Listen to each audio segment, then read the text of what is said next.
I would love to encourage everybody that are here with us today to join our WeChat group for this webinar. So that has proved like an excellent way to stay in touch, because this is not a single event. We are talking about a series of webinars and training sessions. And if you're interested in going through the whole program and getting the certification, etc., you should, we are recording this, got it. You should stay with us, because this year, the way that we're going to be doing is that we're going to be doing an event now, and there's a couple of other events, but there's also going to be a little bit of tasks that participants need to go through. And I'm sure there's also going to be some questions and so on from all of you. Therefore, join our webinar WeChat group, and we can share with you there. If there are any questions, we can follow up on there. If something was unclear or you're not sure about how to go about it, you can do it through the WeChat group. This is an old WeChat group. We have like already a lot of people in it, but this is sort of a core group of people we've been working with in our science communication activities over the last few years. I will probably put the QR code up again later in case you didn't catch it. So what I really want to start with now is to talk a little bit about why science communication is something you should be considering. I think that's always a really good point to frame the whole program and the whole seminar.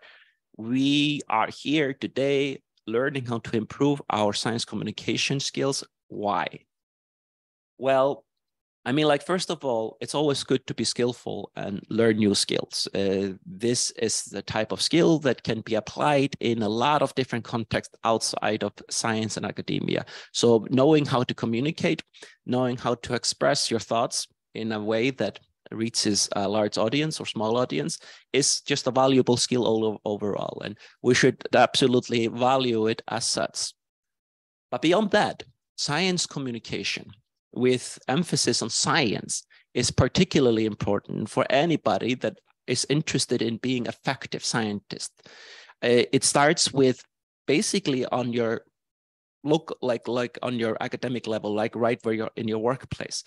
You need to be good at communication simply so you can like convince the people around you.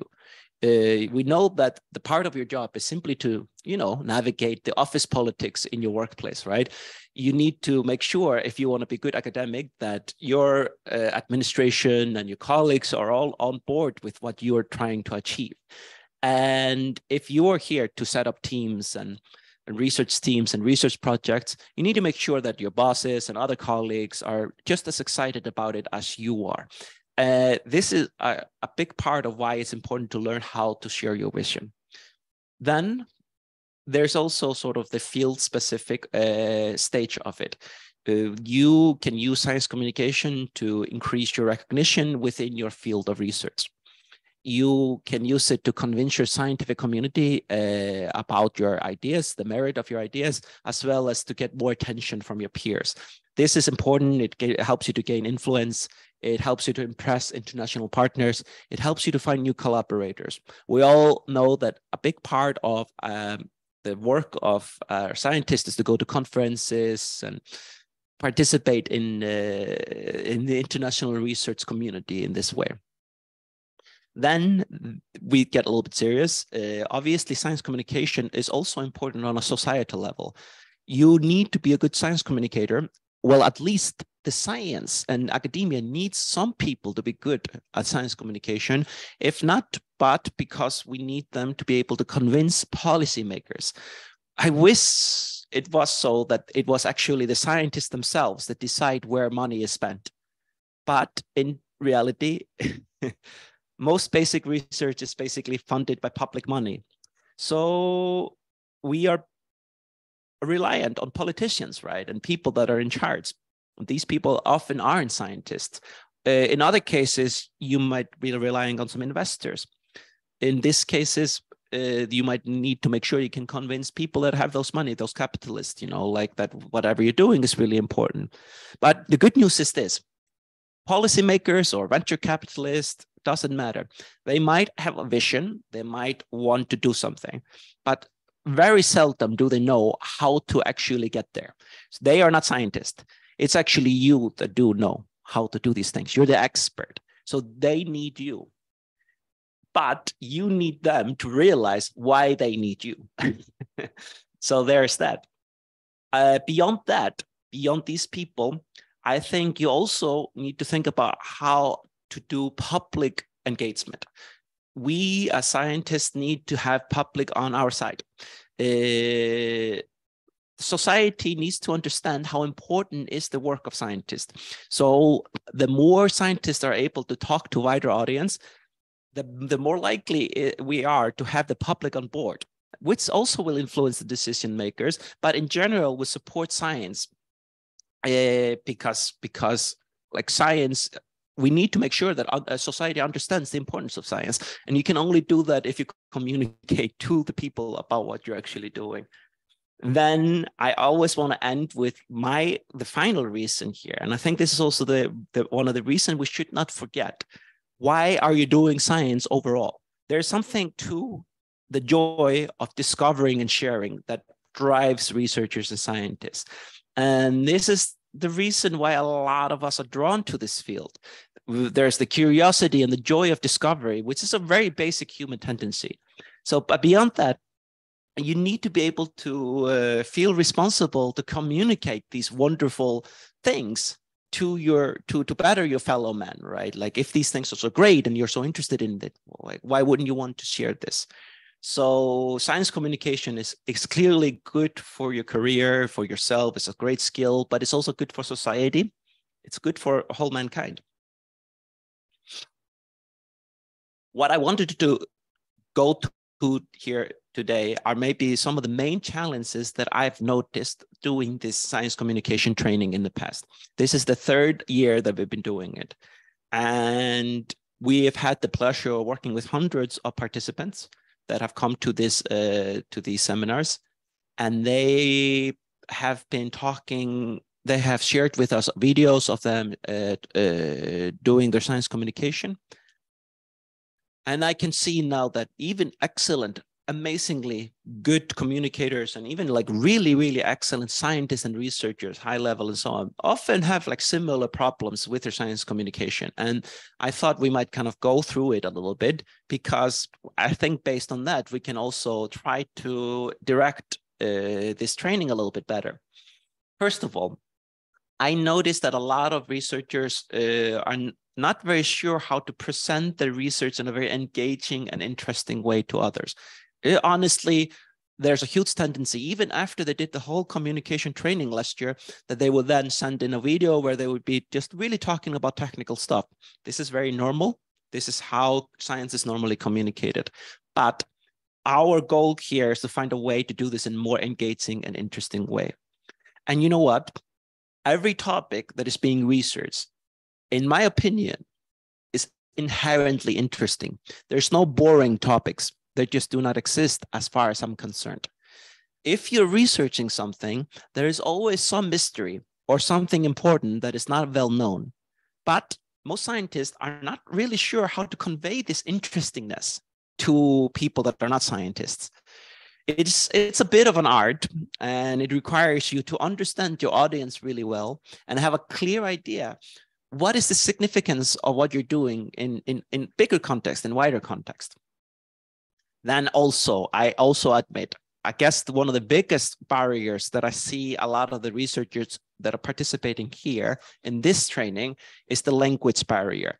We are talking about international science communication, so often it takes place in English. And yeah, we were just starting today's event about talking about our accents. None of us are native English speakers, right? We have with us a couple of speakers today, Alvaro and Di Tong. Both of them are excellent English speakers, but they're not native. They have their accent. I also have an accent. It's always something you need to sort of improve on. But beyond that, if you are maybe excellent mathematical or engineering brain, a lot of times you might not be super good with languages. We admit this. It's really understandable. And it can be a little bit of barrier that might mean that a lot of people will actually be afraid and not go ahead and do the science communication that they actually want to do. And this is something we also want to help you with. We want to find ways to help you to take complex concept and make them a little bit more simple so you can communicate them without some technical jargon. And we also want to find out how you can manage your time and maybe deficiency in experience, etc., a little bit better. I feel like a lot of the times when I have been doing the communication training in the past, a lot of the people simply can't really do the things that we're asking them to do because they wouldn't have the time. Being a scientist and academic is extremely time-consuming. People are very busy. I understand it. And learning how to be a good communicator requires you to do it a lot. That's basically the best way to get better. So to tackle all of these challenges, we have for this session, these next sessions, we have created a new type of a support tool, which is our ScienceSlam Brainstormer, which is the AI-guided science communication tool that we are going to be giving to everybody that's participating for free. You can use it to create a starting point for yourself where you can basically get over a lot of these challenges that we were discussing earlier, be it language barriers or not really understanding how to do certain things. It's free for everybody that is here today. And basically it works like this. You go to this website, http scienceslam.brainstormer.ai. It's here at the bottom right. And over there, you'll be welcomed by these 3 different steps where you will go through a process of sort of conceptualizing in your mind a little bit how you like certain like things that you need to do that you need to fix down before you can make a template or a script or a starting point for you to communicate your research. And in this tool, we have basically identified 3 different things that we want from you. You start in step 1 by explaining yourself. And I think this is a really good starting point for anybody, no matter if you're using our AI tool or not. Think a little bit about who are you as vice versa who you're talking to. In this case, we ask you to clear your role, like it's important if you're a PhD student or principal investigator or sort of where you're coming from in the context of all of this. And then we ask you to say, what is your field of research? Simple enough, but very important. You can imagine for somebody that is listening to you for the first time, this is also important for them to know before they will understand anything else. So we also thought this would be a really great way for you to just start a little bit like forcing yourself to think in a certain way when you're communicating. In the next step, we want you to consider and deliberate a little bit about how you want to approach your style. So we have 5 sliders. The sliders are on 5 different dimensions that we kind of arbitrarily picked. One is on professionalism. Another one is on inspirational, how inspirational you want it to sound, how much presentation charisma you want, how funny do you want it to be, like comedic or not, and then how relatable do you want it to be to people. So I think that maybe all of us would like it to be all of this, right? So you might go here now, and that's very tempting when you go to step 2, and you might make it all 100%. But you should not do this. Because if you do that, you actually didn't decide anything about your style. You have no style. If you decided to put all of them to 100, you have no style.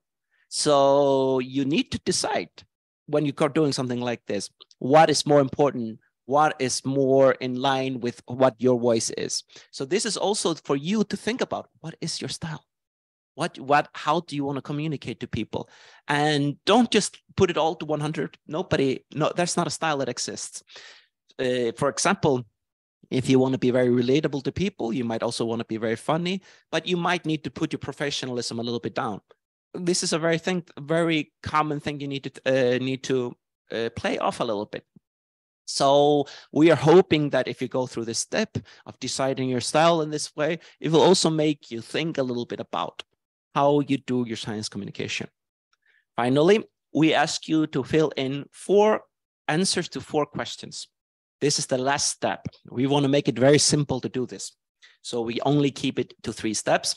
But in this last step, that's where you actually talk about your research. We ask you, what is your research about? Why is it unique? What is the reason this is important to you? And how can this affect people's life?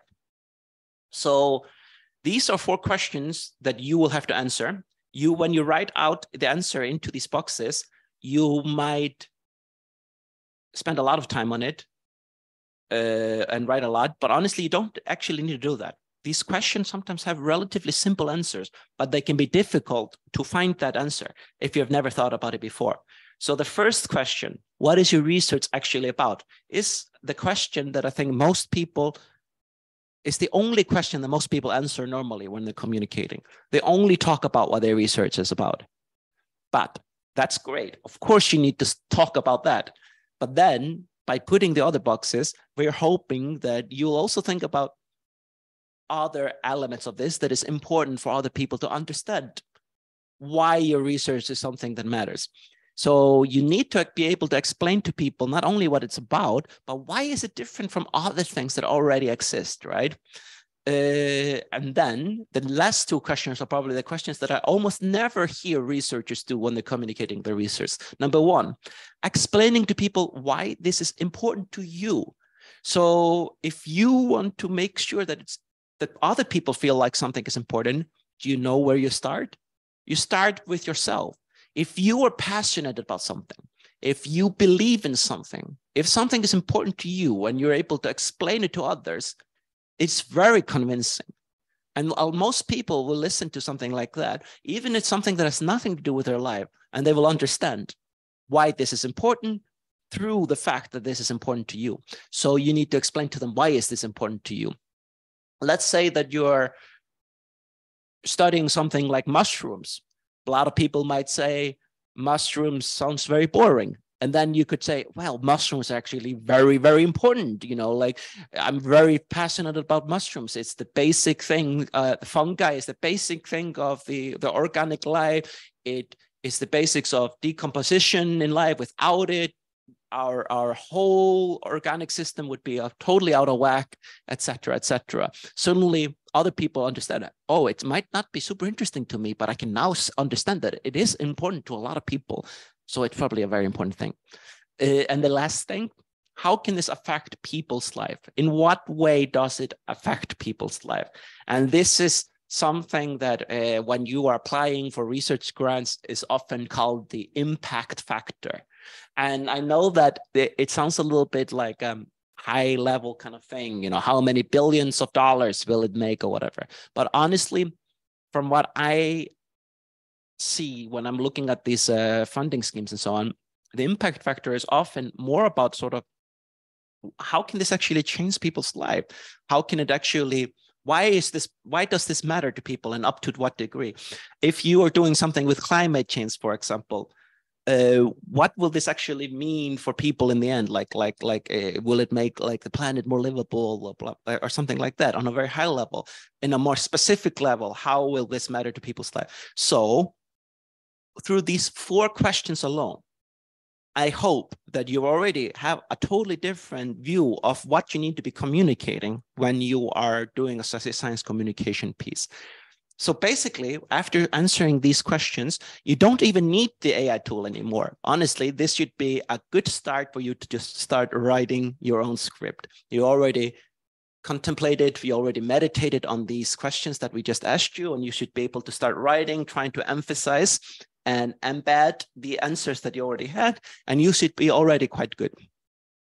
But for you guys, we did make it in this way. We did create this tool where you can actually use GPT-3, the AI that everybody is talking about right now, to actually create a script for you. You simply need to fill out these things in the way that we just talked about. You can go through it here. Let me just see. Can I go here? Yeah. So you can see here, you basically go through this one by one. You go through the first stage, you click and you tell people, well, what is your role? What is your field of research? And then you go and you decide your style: professionalism, inspirational, presentation, charisma, comedic, relatability.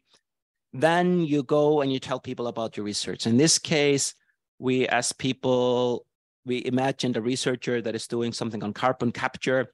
It uses advances in material science to push the envelope and blah, blah, blah, blah, blah. This is the uniqueness. Why is it important for me? I feel responsible. And then why does it important for people? Well, it reduces your carbon footprint, right? And then you click run and it will start creating your speech for you. This step might take a couple of minutes, but I'm gonna go ahead. And you can see here, after a while, it will start writing the script for you. It will say something like, good evening, everyone. We have come together this evening to talk about an important topic that faces us all, carbon capture, blah, blah, blah. It will go through one by one. You can see that it will actually try to create a script that will be sufficient for like 2 to 3 minutes speech, if not longer, maybe 5 minutes. I do recommend to not rush through your speech when you're doing this. You can like do it slowly and clearly. But when you're looking at the script, you can see that it's probably quite different from how you would have written this yourself originally, right? It's very unlikely, at least from my experience when I've been doing these slams with people, they do not actually structure their presentations in this way. Okay. Is this your voice? Is this how you actually sound like? Maybe not, but I hope that even if you don't want to use the script as it comes out, it might inspire you to think a little bit differently about how you do your science communication. You can see it structures it in a very clever way. It normally starts by widely, it talks about the topic of the day. It might use some examples and some stories to explain the importance of something. It will do it in a really interesting way. So what I want you to do is not necessarily to take the script and just like use it directly. What I want you to do instead is to just copy paste it, put it on your computer somewhere, and then go over it a little bit and try to learn it. Let's imagine that this was a script that one of your colleagues would have written for you. And you're like, oh, that's kind of interesting. Oh, this is very cool how he does this. Maybe the order should be this way or whatever. And I think maybe a really good first step that you could do is trying to figure out where in the AI script did he input the answers to the questions we were talking about before? Like, what is your research about? Where did he talk about that? You could even pull it out with some color, like a yellow or highlighter. And then you could ask yourself, what makes my research unique? Where did he put this? When he talks about the impact or why it's important to you, where does he put that in the script? Try to find it. Try to find it and understand how he has embedded it into this communication piece. And maybe you could get inspired to learn a little bit about how these good scripts are often written. Like, this is already trained on a lot of good materials that are out there. So it should be quite typical of how a very common way of communication can look like. And for those of you that might have very little experience with that, that's a really nice point to start at. It basically gives you a customized script template based on your research and your role for you to look at a best example or at least a good example. Then, of course, the more you practice, the better you become, the more you will make it your own. And that's the whole point of it all. You have to adjust this. You need to rewrite it, you need to rethink about it, and you need to do it again and again. The AI is not the one that is making this. It should be you. You are the artist. You should not be over-relying on the script that we're creating here. You should use it as a tool to find out how you can communicate what you want to communicate better. But then it should be your voice that shines through. You can learn from the AI. You can find out how it approaches the structure. You can think about as a framework of how you can reflect your own voice. So, for example, you can think about when you're reading this, I mean, like, does this actually fit the people that I'm talking to? Maybe I need to rewrite it with that in mind. You can consider this. Is there a reason to maybe put some more technical details in this? So, of course, the AI will not know everything that you know. Right? And it might be just stupid about the topic. So you might need to add some science into this, obviously, in the end. But I wouldn't overdo that. It depends on the audience, of course, but clearly you sometimes need to add something like that just to show what you're actually doing. AI wouldn't know. Also, you need to fact check the AI. The AI will probably find some words like carbon capture and start talking about it based on its knowledge. But the AI is not always right. It's not trained to be a knowledge machine. It's trained to be really good at creating nice structured language. But you are the expert and you are the one that is going to be talking here. So you need to be the one to fact check every single thing that comes in there. Honestly, this should not be very difficult for you. Why? Because you, after all, this is your field of expertise. It should be really clear to you if it's talking about things that are clearly not right. In other cases, the AI might use some stories or examples. Well, the AI is not you, but how it uses stories and examples is very, very clever. And it should be an inspiration for you to understand that this can be a very good thing to do often. But the stories should be yours, right? Maybe you can replace the stories with the stories from your own life. Maybe you can find examples from your own field or experience and replace it with that. So instead of just using it straight out, you can maybe use it to create something of your own. The structure of the thing is often really well thought out, right? It will go through this and it will structure it in a way that is very typical for science communication and whatever. But maybe it doesn't feel very organic to you. Maybe this does not feel very natural. In that case, could you maybe personalize it a little bit better? Maybe you could put this part before the other part, etc. This is all up to you. You are the artist. You're not only a scientist anymore, you're actually an artist. So I'm not going to dwell a lot longer on this. We have with us excellent 2 trainers today that we can go a little bit more detailed into some of these things. But I have a little homework for everybody here today. This is the easiest homework ever, but it is a marker of your participation in today's webinar. So if you want to be eligible for the certification for this webinar, you need to do this homework. But the homework is very, very easy. I would say this is the easiest homework ever. We want you to go to scienceslam.brainstormer.ai, and we want you to fill out the questions and create this script. And then, just as a proof, we want you to send the script to us. You can send it to china@euraccess.net. That's it. That's the whole homework. But we just want you to go through this once. I don't want you to just listen to me talk about how to use the tool. I want you to use the tool. And I want you to see what you get out of it. And if you have some extra time, maybe you can start adjusting it in the way that we just described. If you go through it and you change it, you should definitely send us the adjusted version to us. But let us know. I would love to hear how much you had to change it and how much you had to fix it and whatever. That's really interesting to us. So this is the homework for today. I will mention this again at the end of the event. But that's enough of me. Let's go to our first speaker today. We have with us a couple of speakers. We have Dr. Alvaro Castells, who is going to be basically doing a little bit of training how to do science communication. And the science communication training is beyond just using AI, etc. This is how you actually need to be thinking about these things. So we're very lucky to have him with us. But after that, we also have with us Dr. Li-Tong Jiang, who is going to explain to us a little bit how she uses the tool. She's an excellent science communicator as well. And I want to just have a real scientist using the tool and show you how she uses it, how she had to change it, etc., etc. So I guess there's a little bit of a demonstration how you can use this tool responsibly. But let's start with Dr. Castells.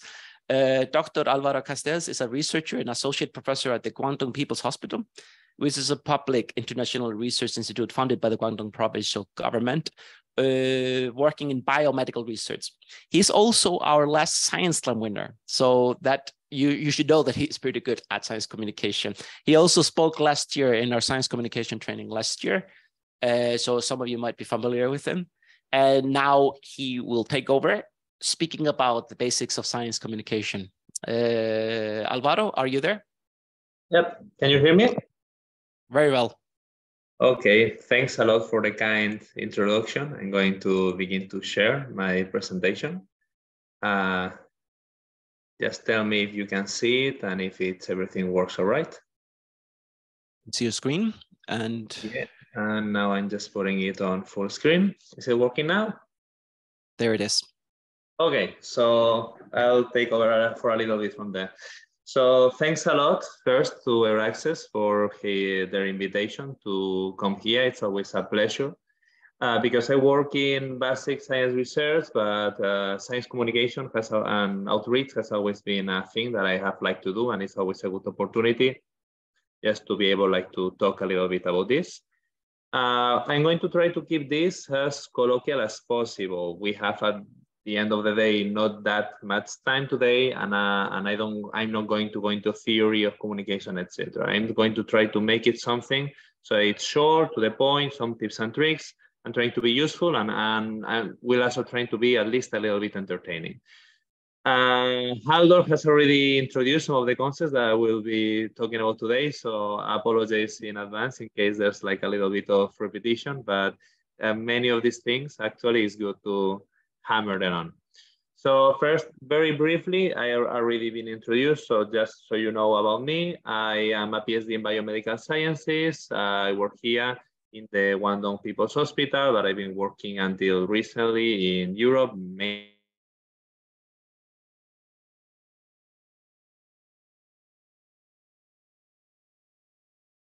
We might have lost him for a second. Yeah. Let's see if we catch this Alvaro again. I'm sure he's speaking enthusiastically on the other line. Oh, there you are. Alvaro, we lost you for a short moment. And we lost you again.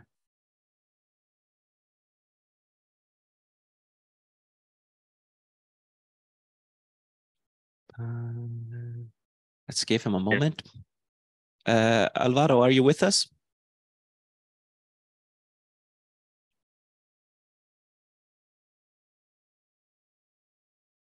Uh-oh, somebody makes this on the chat. It's fine. This is one of the problems with doing these things online. Sometimes have issues, but I'm still seeing his screen really well. I can see the presentation. Yeah. I do not see or hear you. You're frozen.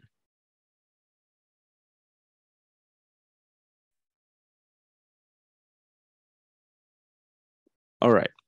No worries. That's all fine.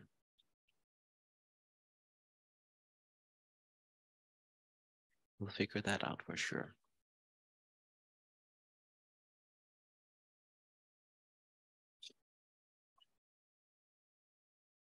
While I'm doing that, I wonder if everybody got the link that I was talking about. I'm going to write it now in the chat.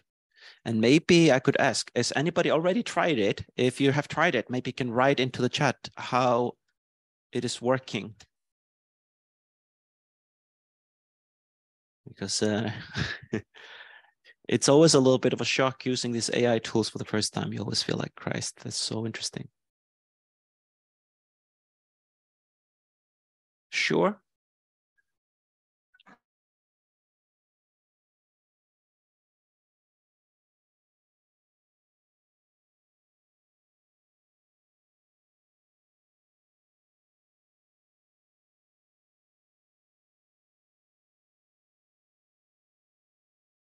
Yeah, I should be able to do that. Unmute. You are like you are here. Ask to no. Ask to unmute. Okay, can you hear me now? Very well, yeah. Okay. Can you share your screen again? Yeah, I'll be doing that. Apologies to everyone involved. We tried before, it was working. Now I hear you both sides. Yeah, no, I know what is happening. Yeah, maybe you mute one of them, but we can use one of them as a spare. Now you're hearing me well? Very well. Okay, I'll keep the phone. It seems that the phone is working better. And So just before I continue, Haldor, can you confirm me that you can hear me well and then you can hear the screen? Both good. I can hear you well. I can see the Okay, screen. good. Okay, sorry about the little hits, everyone. We tried before. Let's hope that now we can go ahead.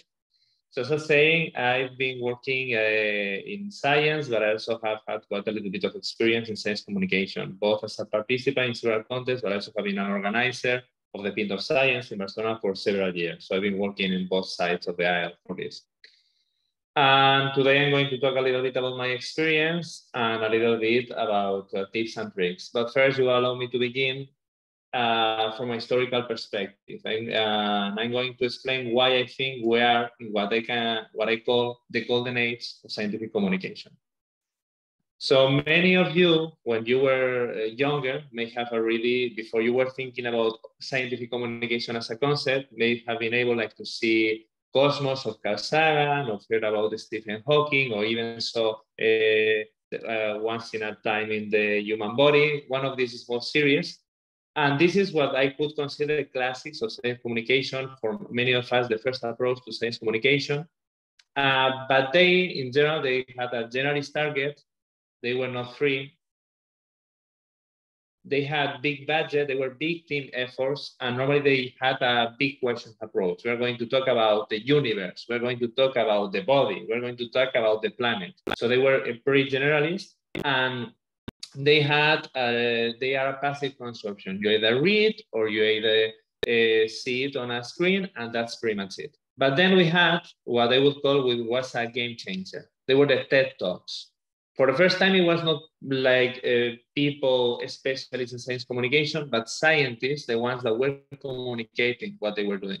They still had a generalist target, but they began to have a broader range of topics. And they tended to be quite short form and centered around personal experience of the people.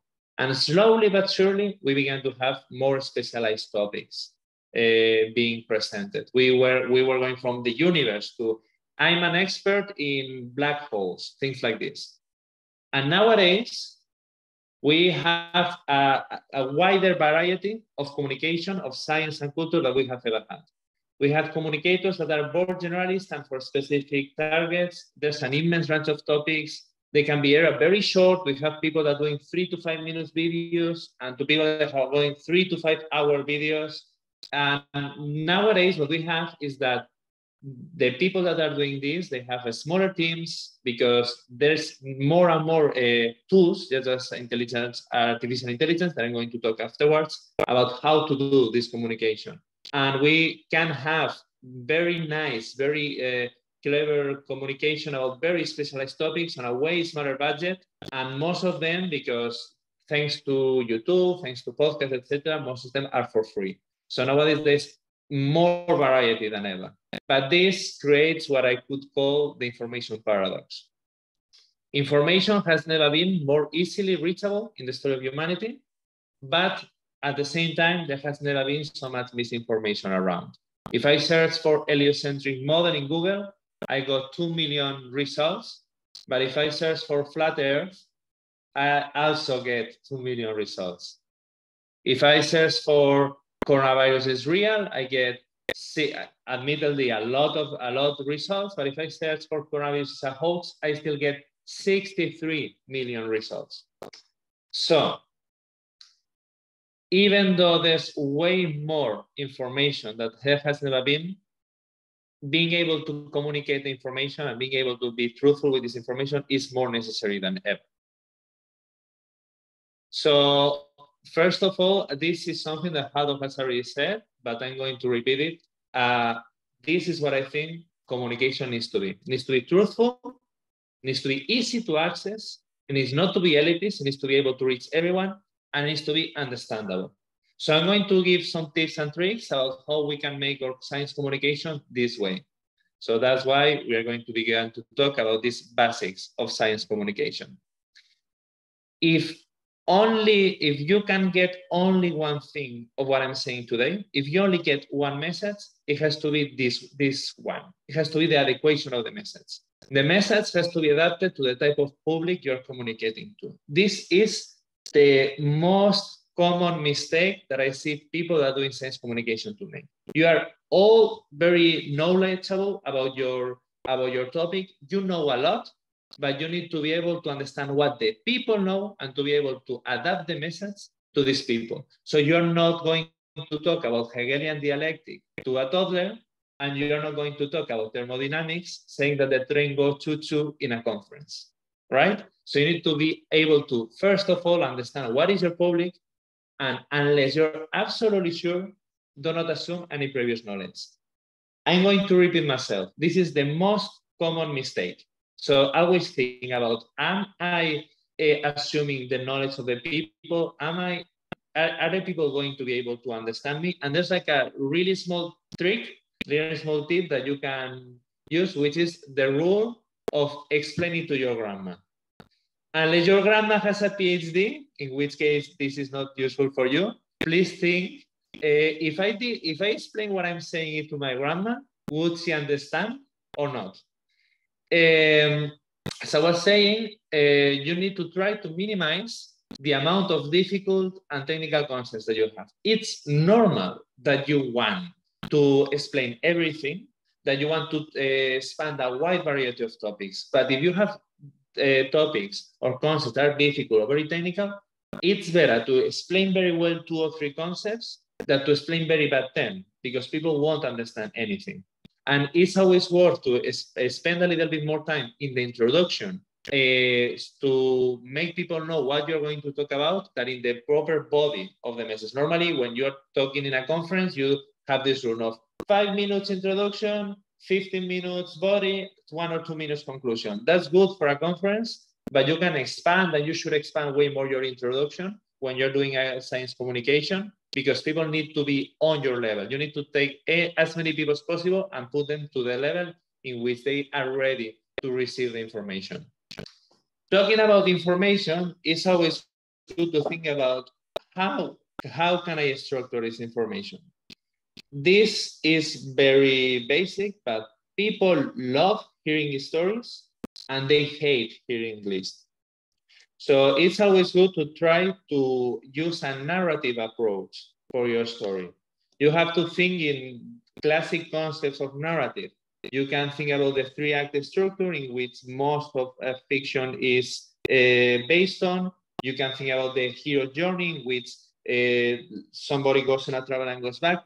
People have been hearing these kinds of stories. We are wired to be able to receive and understand better this. So it's always better for us if we put this in this kind of a structure. For example, if I were to explain how deep the ocean is and what are the different parts of the ocean, if I say from 0 to 1,000 meters is this part, from 1,000 to 2,000 meters is this part, from 2,000 to 5,000, I've lost you.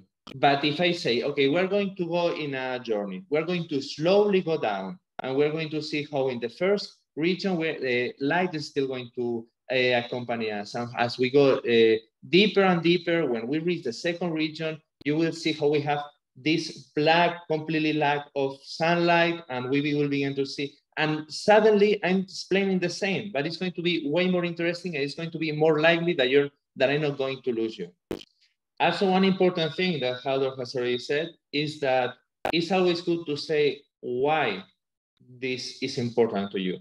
This is good because you will have a connection with the person, with the people you're communicating with. It may be because you find something very interesting. It may be because one member of your family had a cancer and you decide to go for cancer research. It may be for as silly a reason as I watched the Big Bang comedy and I wanted to become a theoretical physicist. But this will humanize your character, and this will humanize your story. And we are, the human beings like stories. And it's also always good to share your passion with them.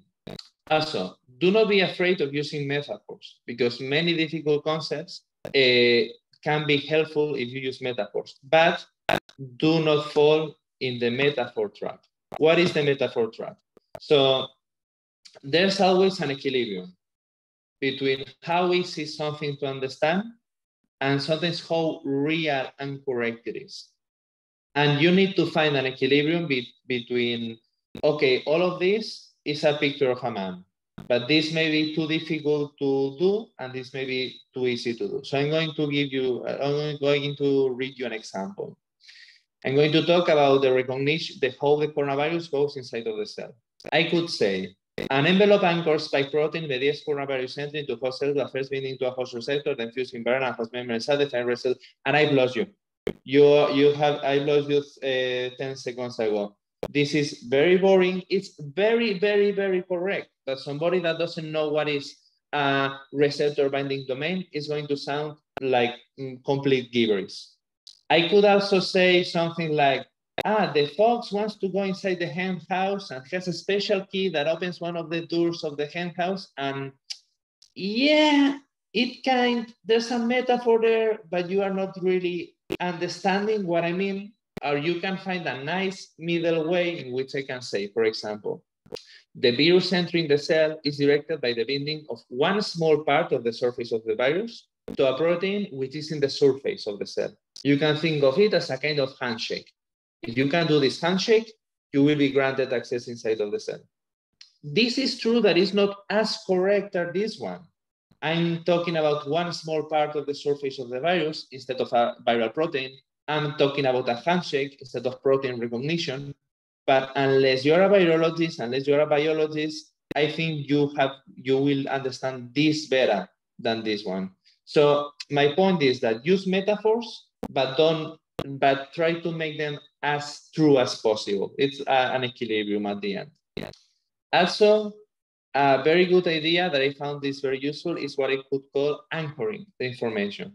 A lot of the work that is done happens on a lab, happens on a place that is very unfamiliar for the people that are feeding to you.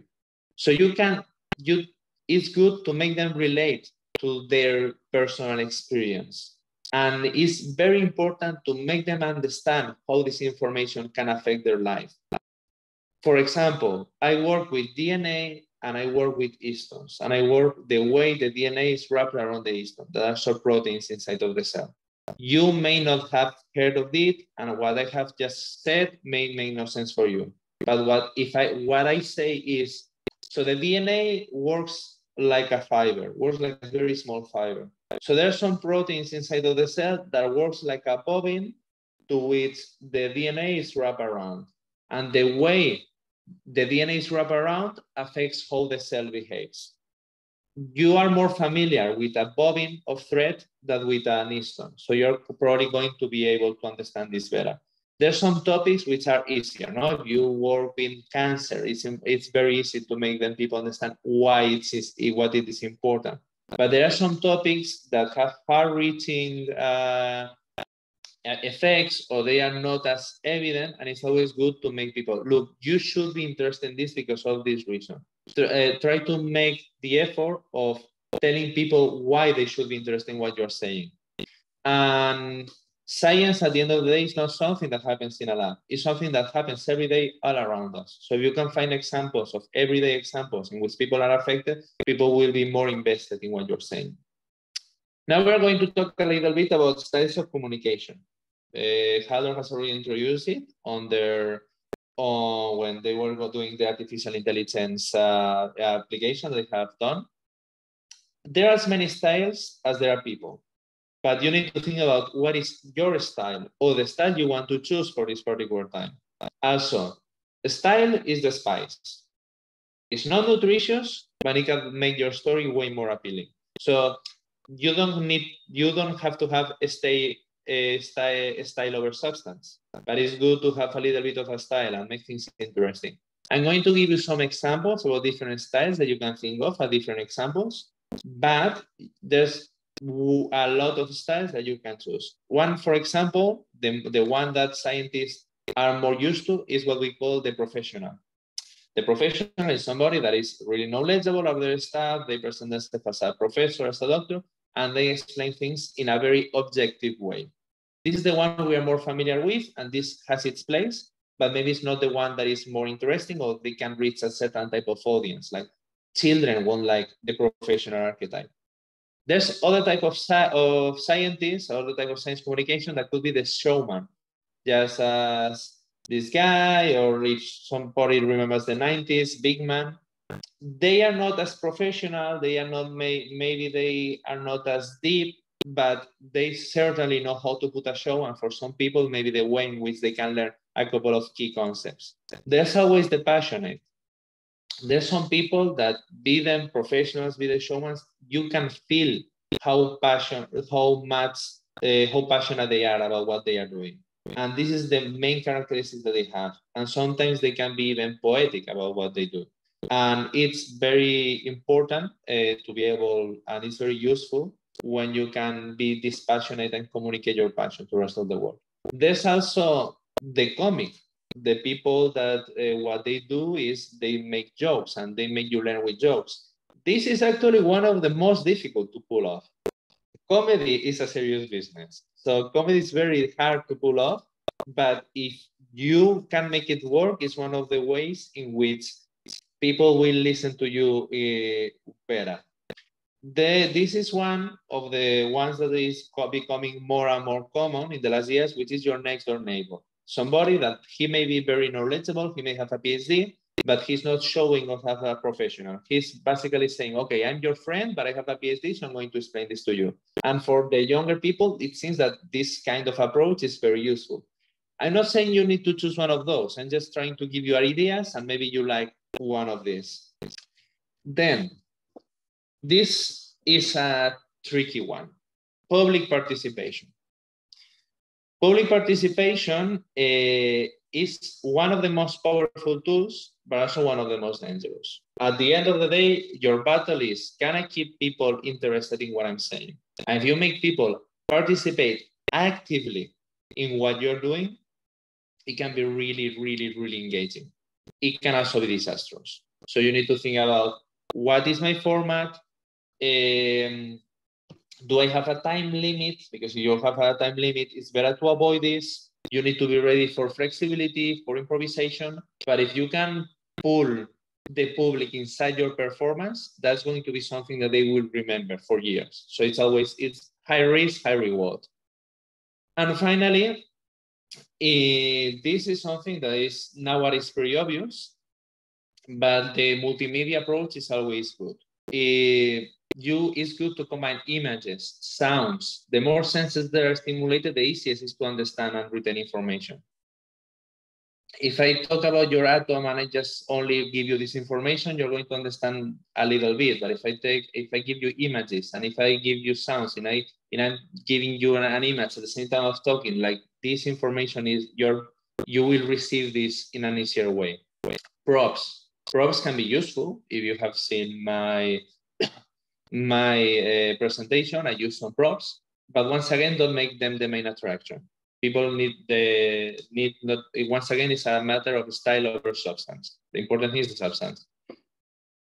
And once again, the whole body is your tool, unless you're in a Zoom call, of course, in which case, not as much, but try to think you have a presence on the stage. So you also have to think about, what is your presence on the stage? What is the position? What is your type of clothes that you're wearing? What is your attitude? This is also very important. Talking about multimedia approaches, I'm going to talk a little bit about new technologies. Once again, Haldor already has given us a very nice introduction about this, and I want just to give my 2 cents about this, explain a little bit about artificial intelligence and how can it be a powerful tool. One thing about artificial intelligence is that it can help you, giving you inspiration. For example, I put what I do, and it gave me this script. And some process, when it was talking about microscopy, it was saying this process can be thought as akin to any zookeeper trying to make out the minuscule details of an animal at the other side of the enclosure. I would have never thought about this metaphor. Maybe I want to include it. Maybe I don't. Or maybe it gives me ideas for new metaphors. You can use it as an inspiration. It's a good tool for, like, the horror of the blank page. No, when you begin to write and you don't know where to begin, it's a very good tool against that. Other artificial intelligence tools can be used for text correction. This is something very useful. Sorry. This is something very useful when you're not a native speaker. So it's very good to be able, like, you have your script and maybe throw it into an artificial intelligence tool that is able to correct and explain to you why you have written something bad. And it's going to make your text that you have created, that is your script, but it can make it more correct so people can understand it better. And finally, another nice approach could be scientific art. So new artificial intelligence tools, that has Midjourney, have been used for many things. And some people have tried, what if I say neuron, electron microscope, or what if I use the structure of the eye in the style of Frank Netter, which is a 19th century illustrator. And it can do quite surprising things. But there's also some limitations. And we need to have them in mind. The first thing is that the way artificial intelligence works is that it's based on previous data. If you're talking about your research, you know more than it. Artificial intelligence will never know as much in your topic as you know, because you're pushing the envelope. So it won't make your job for you. Second of all, it's not your own voice. I was talking about the passion. I was talking about your experience. Artificial intelligence does not know your own experience. You can use it as a tool, but it's not a magic problem solver that will know why you're passionate about what you're passionate. So once again, use it as a tool, not as a magic problem solver. And finally, artificial intelligence has some non-controllable biases that we're still trying to understand. I'm going to give you like a very silly example. This is an artificial intelligence generated image in which people say Vikings taking a selfie. This Viking has glasses due to all the people in Instagram that have the hashtag Vikings when they are doing their workouts, etc., and they wear glasses. And so when Midjourney created this, it put glasses because a lot of the people that are Vikings in Instagram have glasses, or a lot of the Vikings have horns in their helmets. And if you know, this is completely incorrect, but there has been an historical bias of putting horns in the helmets of Vikings. So Midjourney is just replicating these biases. Midjourney has also a problem with hands. It tends to put way more fingers than there should be. These biases are known because you can see them, but there are many biases that are still unknown and we're still discovering. So once again, you have to take into artificial intelligence is a very powerful tool, but it can help you, but you cannot rely completely on that. Finally, some quick fire tips and tricks. Your voice is your weapon. Train your voice. Know how to speak. A lot of people tend to use a very small, quiet voice, which may be useful, but this is not going to be interesting for people. You need to be able to modulate your voice. Today, I'm a little bit, my throat is a little bit short today, so it's not my best example, but you for sure will have seen some public speakers that are able to raise the voice when they might want to make a very good point, or to make things slower when they want to make something very clear across. The nerves. This is classical stuff, and you need to be able to manage this. I'm not going to be able to solve this for you because everybody has the nerves produced in a different way. Some people like to tense all the muscles before going into stage to relax. Some people try to keep their mind blank. Some people drink a lot of water. You just need to have into account that this is a factor and you need to be able to control it. Finally, the timing. My recommendation for this is listen to stand-up comedians. You will see how they tell stories and they have very, very, very good timing. And this is very important for making your speech be interesting. Pauses. This is something that, for example, this is a problem that I have. I tend to have this feeling that I need to feel all the time, all the space with my voice when I'm doing a presentation. And that's something that I had when I was a PhD. And when I'm a postdoc, if I'm not thinking consciously about this, it's something that still happens. But sometimes it's good to give a pause. Sometimes it's necessary to let things breathe. So pauses are necessary. And try not to be 20 minutes speaking without any kind of pause. And finally, and more important, your story is interesting. Any topic can be fascinating. And if you work on it, you're the best person to understand why it's interesting and try to communicate to other people why it's interesting for you. All these people that you have said, the thing they have in common is that they are having a great time and that you can see how they like what you're presenting. And this is contagious. So if you can show the people why something is interesting for you, they will also become interested in it. And above everything, try to have a good time. Thanks a lot. And I hope that in spite of all the small connection problems, you have been able of to understand and see me and see this well, and you have like this. Thank you so much, Alvaro. And no, that was fine. It actually came out beautifully in the end, and really appreciate it. Now I want to share back my main screen here. By the way, I think the picture of first, Lee Tong, I'm going to share my screen to introduce you, and then we switch. Here we go. By the way, I think the picture of the Viking is definitely one of my friends in Iceland, where I'm from. It was absolutely him with the big hair and the glasses and everything. Yeah. I don't know where Midjourney got inspiration. Maybe from one of these. You can send it to him. Thank you so much, Alvaro. This was absolutely excellent. So like what Alvaro was talking about here today really boils down to like the real purpose of the science communication training here. I hope you understand that we are not trying to just solve science communication, so you never need to have your own voice. If anything, I really hope that if you're generating scripts through the tool or whatever, that you one additional thing you might even consider doing is to go through Alvaro's presentation and wonder how it applies to these things that are coming up there. For example, the metaphors that are being used. You could consider this, you could consider the audience, and you can like look at this and use that a little bit to understand if you can use this to develop your own on your own voice.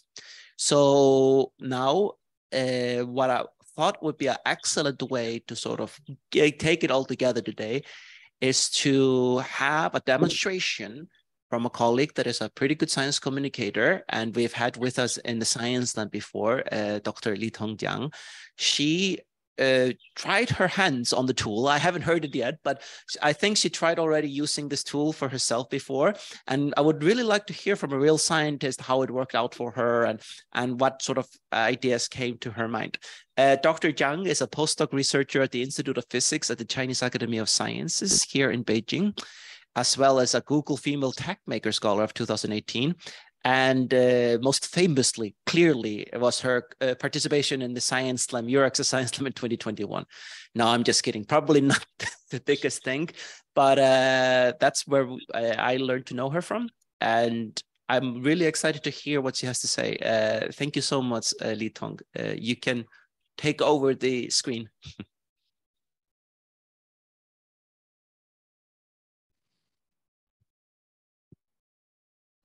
Okay, thank you so much for the kind invitation from Ms. Berg and US China. I'm Lee Tong, and it's been an honor that I could share my experience of scientific presentation. I'm a current postdoc from Chinese Academy of Sciences, Institute of Physics. Today, I will give a presentation about my current research about Western quantum chemistry exploration in the age of quantum computing. So I'm specialized in accelerating the discovery of new chemicals and materials that are useful to society by means of new technologies, such as quantum machine learning, just like machine learning, quantum computing, and first principle simulations. And this is also the reason that I am here today. I had the privilege of talking to you about an exciting field of research, quantum computing, and how it can revolutionize the world of chemistry. I'm sure that many of you are familiar with chemistry and the amazing things that we already achieved with. But did you know that with the help of quantum computers, we can make even bigger strides in the realm of chemistry? So before we go any further, let me take a minute to explain what quantum computing is and how it works. Actually, quantum computers are based on principles of quantum mechanics, which is the study of how energy and matter interact on a very small scale. In a nutshell, quantum computers are tiny subatomic particles to store and manipulate data. And this gives them a unique ability to do calculations millions of times faster than the regular computers. Actually, it's a form of computing that uses the strange and exotic rules of quantum mechanics to process information. And today, scientists like me are looking forward to use quantum computing to take quantum chemistry application to the next level. And let me quickly explain a bit about quantum chemistry. And to put it simply, quantum chemistry is a study of the interactions and structures of electrons in molecules. And at the molecule level, all matter made of atoms and subatomic particles is in continuous motion and in a state of balance. This is the basic law of science. Molecules interact, structures, and move in a very specific way, and this state of balance is what scientists study to determine the property of substances. So, to give you a practical example of how this research could benefit you and benefit me, which could benefit everyone's daily life. So let's take a look at the pharmaceutical industry. Actually, currently, it takes a lot of time, the energy and money to design and create powerful new medicines. Medicines that could change and even save our lives. And with the help of quantum chemistry in the age of quantum computing, scientists just like me are hoping to speed up the process by providing more accurate calculations and faster simulations so that the time taken to develop new treatments could be greatly reduced, which means we could save more life on both time and money. And I think that in itself is a good enough reason to continue this better research. So to conclude, my research into quantum chemistry in the age of quantum computing has the potential to revolutionize the way that we look at the world of molecules and processes that drive it. And by taking into account the strange and exotic laws of quantum mechanics and through the use of the powerful computers. So this new field of research has the potential to unlock many of the mysteries of our universe and potentially even affect the way that we live and the lives of those around us. So that's very brief and rough. The introduction to the things that I recently focusing on. But I have to admit that everything that you listen to about my presentation, there were 90% of script that comes from our Science Slam brainstorm. And you want to ask that, how can I do this kind of presentation? So if you want to do, have a presentation just like me, especially scientific presentation, I sincerely recommend you to use it. So I'm going to show you step by step of how create those kind of scripts and make those kind of scientific presentation. And the first thing that we do is to go to this website. That link Ms. Berger has already sent to the chat box. And to prove that everything that I did is totally based on this kind of tool, I just to show you how I did a step online. Yeah, to prove that what I talk about is 100% true. So I just, the first column is about the retro role at your institute. So Institute of Physics China and postdoc. And what's your field of research? Just like quantum computing and that stuff. Here we go to the step 2, and depends on what kind of scientific presentation you're going to take. For example, you're going to give a presentation to the public, the general public. So I think we don't have to be too professional. But if you want to talk to someone just like your peers for peers review, I highly recommend you to put the button to the highest level. So this kind of tool could put more professional items and jargons, even jargons into your script. So I just use in this way. So I think every time I just use this kind of presentation charisma into the highest level. yeah, comedic and reliability. That's the first time that what I use. So let us try. And the step 3 is tell us about your research. So my research is use quantum chemistry by using the quantum computing. And why is it unique? Because those kinds of things could take advantage of the results from any important problems in quantum chemistry, such as electron structures and molecules. And there was also something to ask you why, how can this affect people's life? So I just write everything that I think probably is right. And I just want to save our time. So I just wrote everything that I used before this presentation and just copy and paste everything that I used. So we're going to wait for maybe less than 1 minute. And during this time, I have to emphasize there's still something that we need to understand, that we use those kinds of AI tool for help us. We are not working for this tool. So everything that we obtain from this tool, we have to double check it and to make sure that everything that we obtain is the one that we want. And we could see it's very clearly that there was a group of script has been generated. For example, the good morning is good morning, but yesterday actually when I use it, it shows that good afternoon. Another thing I want to recommend this tool is that ChatGPT. ChatGPT actually is, it was forbidden in some countries, and sometimes it's not very easy for us, especially the researchers from the mainland China, to use ChatGPT directly. Even if we can use it, this kind of tool is for the general public. It's not for scientific researcher directly. But this tool is very good because it gives a very specific and useful hints. I mean, in the step 1 to 3, to help us to make some script which is customized to us. So that's also another reason that I highly recommend you, especially the scientific researcher, to use those kind of tools. I mean, our science and brainstormer.ai to generate script. So we can see those kinds of things has been generated.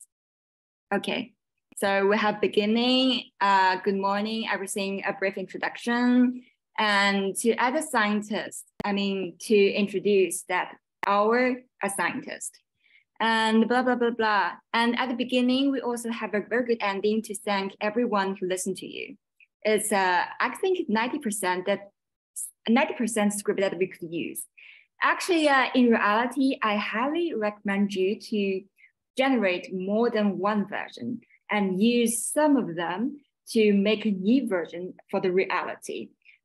And another good thing I want to recommend all you guys to use it is that if you want to change the option in step 2, for example, you think, oh, it's too general because I don't want to just introduce a very, very general information to the public. I want to change a little. For example, I just changed my mind. I don't want to talk to the public. I want to scientific researchers.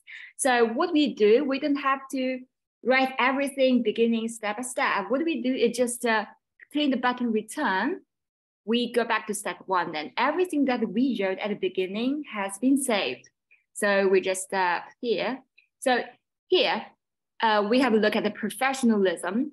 So this one is maybe for the public. And if we just, they change the button to move it into the highest level. So those kind of script which was generated by the brainstormer would be more proper for us if we want to talk to the peers in academia.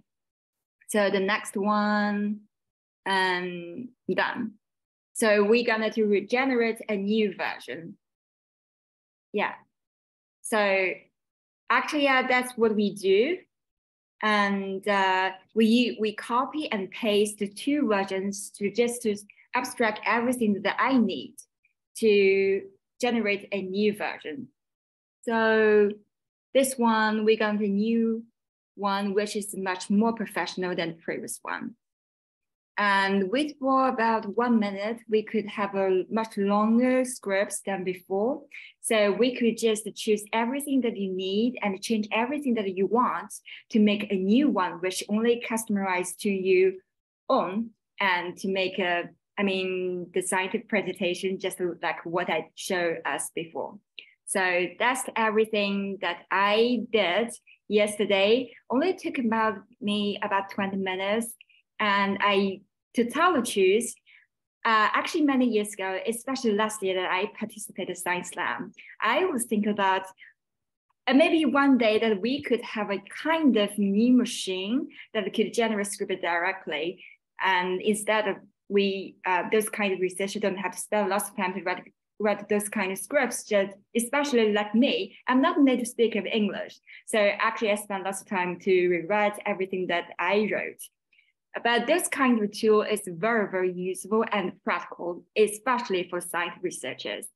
So I highly recommend you to use those kind of tools step by step here today, and to show what you think about this kind of tool, and share experience or share what you want. And we could try to talk to each other, especially Mr. Berg. We could have some feedback from all you guys, and really, really want to listen to you. And we hope that we could add more functions to make this tool better, which means we could have a very, very excellent scientific tools to help us to develop better, especially for young researchers. So that's what I want to show everyone here today. And thank you so much for listening. And if you have any questions about what I taught, what I shared about my presentation, my research, or anything that you want to use about this tool, so feel free to ask me directly. Yeah, and thank you so much. Yeah, thank you so much, Li Tong. I really, so first of all, I just want to say, it was extremely interesting to hear your talk at the beginning. It's probably there. I remember we were discussing the quantum computer and simulation for chemistry maybe a month ago, and I think I got it a lot better now. But honestly, I think there's also what plays a big role here, and it's a big part of it is that you're pretty good at communicating this. So it's not only the AI. I think that's not enough. We need to have somebody that knows how to work with this. I think what most people need to learn is that you can use it to just start out. It's a little bit like now we are all rich. We all can afford a personal assistant that can help us to write, like a writing assistant. But in the end, what we want is for all of us to become good at this communication. And I am a big believer that the truth always shines through. You can tell when other people speak authentically. You can tell when they aren't speaking authentically. Like you can tell when people are saying what they actually mean and when they don't. It's one of the things that I think humans do really well. We can spot it really clearly when people are being authentic. Here's the thing, though. What you guys are doing is quite authentic in the sense that you're not talking about something that is out of school, as we say. You're not talking about politics or whatever, unless you're studying politics. You're talking about the thing that you are good at and are doing every day and so on. So on just like normally, like this should be something that comes really normally, naturally to you. And you can use this to go back and forth and create something that becomes yours in the end. And that's the thing that we are hoping to achieve with this tool. I think you should all try this that are participating here today. We had like a little bit of a homework that I talked about before, which is like making the script, go through it. I just checked the account right now. We got 12 attempts so far today, and I think maybe half of them was me. So I know for sure that most of you didn't do it yet, but just try it. Because in the end, you might be thinking that this is something that we're training an AI to create something for you. But in reality, what I think is actually happening is that you're training yourself to do better science communication. You are forcing yourself to think in ways that you're not used to thinking. You're forcing yourself to answer questions you haven't thought about before, and you're getting feedback. And this is something we talked about in our science communication training last year. studying something, training something, developing skills is a feedback loop. You need to try it, you need to create something, and then you need to look back at it and understand how it looked like and if it was good or not, and then try again. And this is how people get better at things. And this is a tool that can maybe help you to do that. One of the most regrettable thing about trainings like this on Zoom is that we cannot help hundreds of people individually to develop their training. But you can maybe think about this as a little bit of using technology to give all of you the chance to have a little bit of this feedback loop, have a little bit of this personalized, customized training in addition to everything else. But of course, if you guys have any questions, or if you are interested in learning more how to develop your science communication, etc., we are still here for you, and you should be able to find us on the VChat group that I talked about earlier. Let me just find that again and put that on the screen. And if you have anything that you want to ask us about, or if you want to try out anything, you can just go there and you can talk to us. So actually, this time around, we're not that many. We're like around 30 that came here today. So basically, I can kind of promise you all of you being able to give all of you any feedback that you want. So if you're playing around with it and you're thinking about something, or you want to work out something or whatever, just go into the group. You'll find me there. You'll find Anna as well and my colleagues, and we can maybe try to get better at science communication together. I still have a bit of time. If anybody has any questions. Do we have questions in the group? If you do, maybe you can write in the meeting chat, and we can even allow you to like unmute everybody if people want to talk. Yeah, Hardo, there is questions I put in the chat box. You can see it. Okay. You put it in the chat box on VChat, right? Yeah. Let me just find that.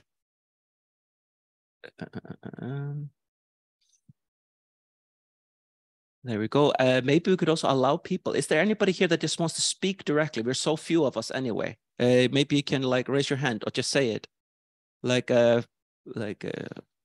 while we're doing this. First of all, are there any tools available for scientific article writing? Like a higher level version of this Brainstormer? Yes, there's a couple of things that you can be doing like right now. The GPT neural network that is behind the Brainstormer, as well as ChatGPT and a lot of other, is a large language model that is really capable of doing any of this sort of work.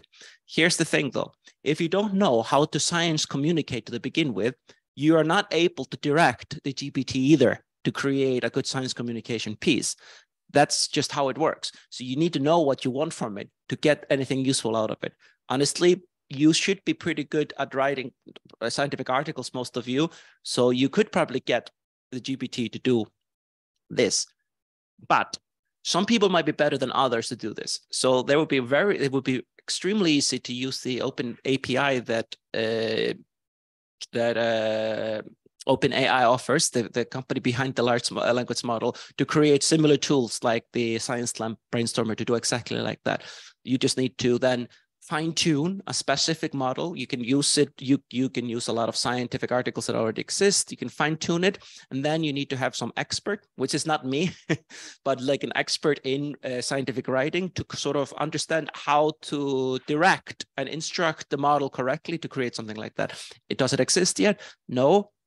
Could it exist? Very easily. So, and anybody could put this together already if they want to. There's a question from Unal. What is the maximum numbers of words in a text that this platform can create? Basically, I'm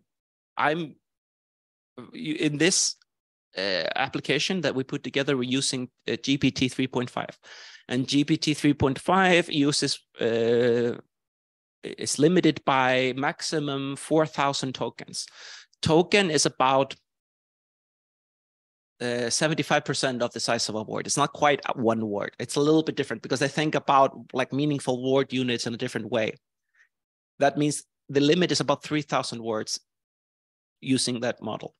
But the model is, that includes also the instruction that you gave to it. So basically, depending on how much you wrote into the boxes there, where you're answering questions, that will sort of limit the possible output, how long it can be. But here's the thing, it doesn't need to be that long, does it? I mean, like, honestly, it's pretty great at doing like these short speeches that we we're just talking about. For anything longer, I wouldn't trust it to do that because that's not its strength. I would then rather use something like ChatGPT or alternative tools that use GPT 3.5 and use those tools to maybe, instead of making them write anything longer, ask them, can you maybe help me with structure or giving me inspirations for how to fill it up and whatever, and then do it a little bit piece by piece. In the end, if you wouldn't do that, you're basically giving it independence, like you're giving it independence way beyond that you should be, right? Because it will then have to guess a lot of the details and where you want to go with it or whatever. And that's not the right way to be using these AI tools, not at least not from this point of view, right? Maurici asks, are there better AI scientists? Would you please put the screen of the WeChat aside because someone want to scan the QR code. Yes, let's go now. Okay, yeah. I see what you mean, because my WeChat is over the QR code. I'm gonna put it here then. So good, thank you very much, Vanessa. There's a question from Maurici. Nice to see you, Maurici, here. Maurici also joined us for the conference on agricultural research last month. So good to see familiar faces. He's asking, are there better AI science graphics makers than DALL-E? And if anyone tried something for immersive graphics, maybe Alvaro could answer because he was talking about Midjourney. Honestly, I have access to DALL-E 2 myself, and it's not that good in my opinion. Midjourney is pretty decent. It seems to be the way to go nowadays, but I would never use it to illustrate, for example, a graphic abstract or something like that, because it's still not there yet. It can give you, it can be a substitution for some, what I would say, art for your presentation, etc. But there's still nothing there which is purposely made for a proper scientific illustration. Adobe Illustrator is still the way to go, sadly. Yeah, right. There you go. I mean, like, also one thing, if you talk about graphics in the sense of, let's say, charts and something like that, well, none of this is going to work for this. It doesn't really, it's not multimodal in that way yet. I would be very surprised if it wouldn't become that soon. But one thing that I've experimented with myself. What I meant, if I can interrupt, what I meant is more like immersive graphics that you can use in the background, something that, you could use to make a point. Because, for my own field, I try to do several AI algorithms for showing carboxystones on which we work, and none of them was actually anywhere close to the carboxystone. And that would be a good introductory slide to tell you a story of what happens inside and how, for example, my research team is trying to reconfigure it and things like this. And DALL-E was totally useless for that. So I was wondering whether there is anything better. Right. I think Midjourney 5 is pretty state of the art right now. It just came out. It's pretty good at that, but it has its limitation. It's maybe good at doing things that are maybe a little bit more, let's say, artistic or something. But for example, this picture here, make the script and send this was made with DALL-E 2. I mean, like, it's a nice use case, like it's just like, that's really cool. Yeah, it's just like filling it up a little bit. In this case, when I was using DALL-E 2 for it, I didn't like it, but there's also something called outpainting, where he started with like a part of it, the top part, and then I said, can you fill out the bottom part with books, stacks of books or whatever? And then he did that and offers me different options, and you can like step by step maybe create something together with DALL-E 2. But if you really look into it, it's really not extremely good. But one thing it is quite good at doing, maybe for example, when you create a presentation, you might have some color schemes and stuff like that going on. Like in this case, I'm using all these yellows with like slashes of purples or whatever. And you could ask him to do something like that. You can say like, can you please make it have make it have that kind of feeling. And it could be a good filler material to put in the background. So you can see in my presentations, I'm putting stuff here that is like faded in the background or whatever. It's not really essential that these things are super accurate or whatever, you know. So this is not Midjourney, but it could be, right? It might be. Cool. I mean, just wait till it develops a little bit more, and then it's good to go. But on top of that, I also want to talk about charts. I was just exploring the other day. There's many chart platforms out there to create, let's say, some kind of infographics, right? And some of most of them are based on some sort of data manipulation tools. If you know a little bit of scripting, you can make these beautiful things. So using ChatGPT, I was able to ask him, here's like a lot of data. Can you prepare a JavaScript code that works with this particular platform of chart making? And I could just plug and play, and that worked. And he made all the charts for me. So, you know, like there are sneaky things that they can do if you kind of understand how this works. In that case, it's due to the fact that he is extremely good at, he's extremely versatile at coding. So the fact that the charts are generative through coding, that means you can basically create things this way. So like there are a lot of cool things out there that you can take a look at. Any other questions? Now we have an open mic also. So if anybody wants to just speak up. There's like Scribble diffusion. This is from Florian, he's mentioning.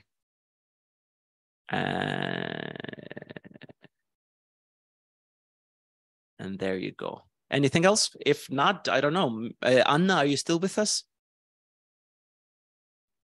Yes, of course. I think we might just want to end today's training at this note, but we have something coming up next week. What is the name of next week's seminar? Maybe you have it in front of you because I do not. Yes, in next webinar, we are going to have a British trainer, Sam Hillingworth, and we're going to talk about how to make your presentation really engaging, fun, and how to make it, you know, how to be a charismatic speaker. So we're going to have this trainer. It's going to be an interactive presentation. So we're going to have different sections, and then there's going to be the opportunity to interact and, you know, learn from each other a little bit like we did today at like every section of the presentation. I think it's going to be very, very interesting. This trainer really, I think is very knowledgeable, like wrote an endless number of books on the topic. So I think he has, you know, something to share with us. I hope it's gonna be well received. Thank you, Anna. I think this year's science communication training is going to be pretty awesome. I think it's going to be the best one yet. We're really excellent things with this. Like in addition to playing around with new tools like this, and we have like amazing trainers. And talking about trainers, I want to thank again Alvaro and Li Tong for their input. It was actually really, really nice. It's always super inspirational to have Alvaro with us. I really love his take on science communication, and hearing Li Tong's demonstration of how she was using the tool was also extremely rewarding for me, because it was the first time I was hearing a real scientist kind of playing with it, and that was really, really fun. And I was like, oh yes, he just went back and tried it again. I was like, I didn't even think about that. That's so cool. So that's amazing. Thank you guys so much. For the rest of you, please send us the script. It takes only 2 minutes to make. You can go to the scienceslam.brainstormer.ai, create a script, send us an email, china@euraccess.net. We will also remind everybody about this. The deadline is before next training to have this to us. But I mean, like, you can just do this right now. It's so quick. Anyway, thank you guys so much for today. Thank you, Anna. Thank you, Vanessa, for the support. And I'll see you guys all in our next seminar. Bye-bye. See you. Bye. Thanks everybody for joining.